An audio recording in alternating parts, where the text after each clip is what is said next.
We have all been manipulated at some point, but the worst part is that we always seem to recognize it too late, and the manipulator has already done his tricks. In this video, I will explain the most common manipulation tactics, how to spot them, and most importantly, how to counter them.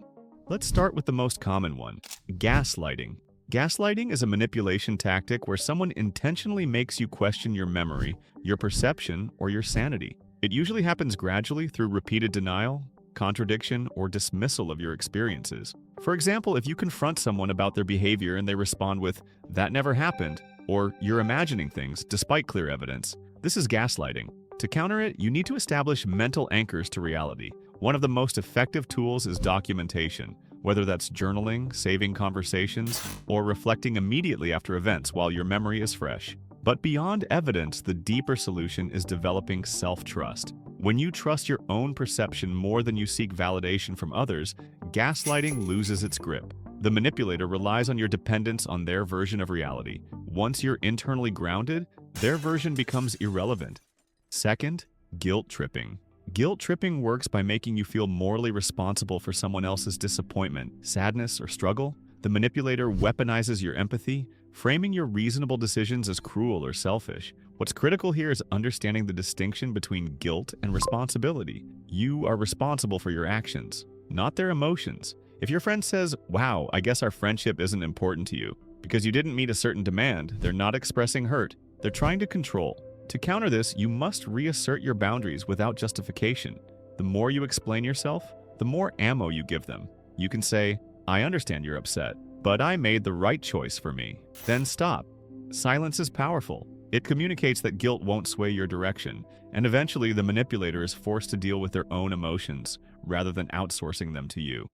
Love bombing. Love bombing is extreme affection and attention in a short period of time, designed to overwhelm your boundaries and accelerate intimacy before trust is earned. This tactic is dangerous because it hijacks your nervous system. You feel special, chosen, and deeply connected.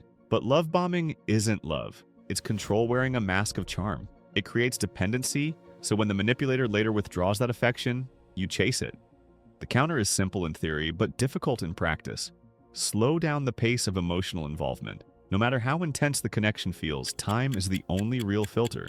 Observe the person over weeks and months. Do their words match their actions? Are they consistent when things don't go their way? Love bombing requires your cooperation. If you remove urgency and insist on patience, the illusion breaks, and their control evaporates. Silent treatment.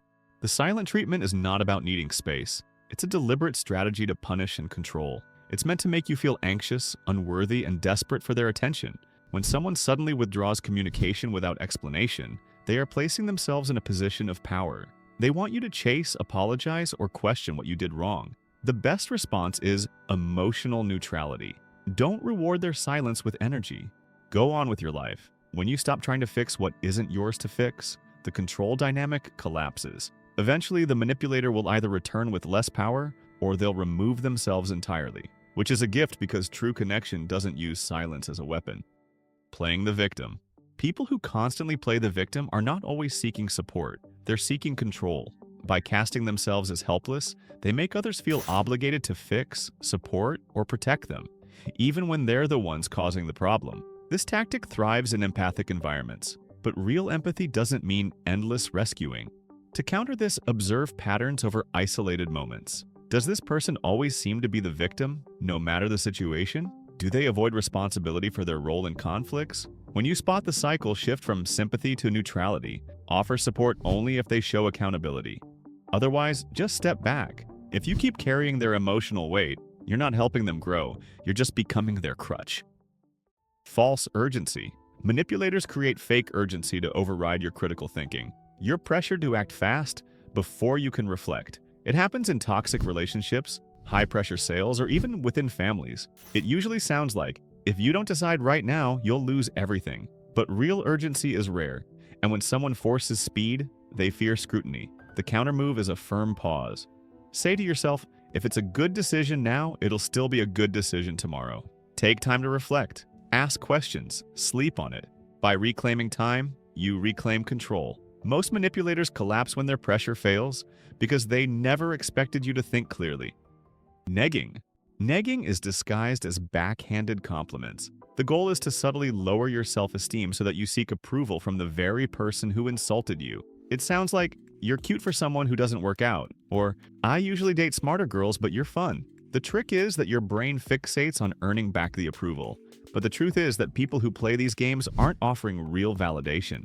They're selling insecurity. To counter it, recognize this game and disengage completely. Don't defend, don't argue, don't explain. Just mentally flag them as emotionally unsafe. Your self-worth must come from within, not from someone else's words. At the end of the day, manipulation isn't always obvious, but it always shares the same structure. Control masked as connection. Once you see the patterns, you can't unsee them. So stop reacting emotionally and start responding logically. And over time, manipulators will stop appearing because they know you're not someone they can bend.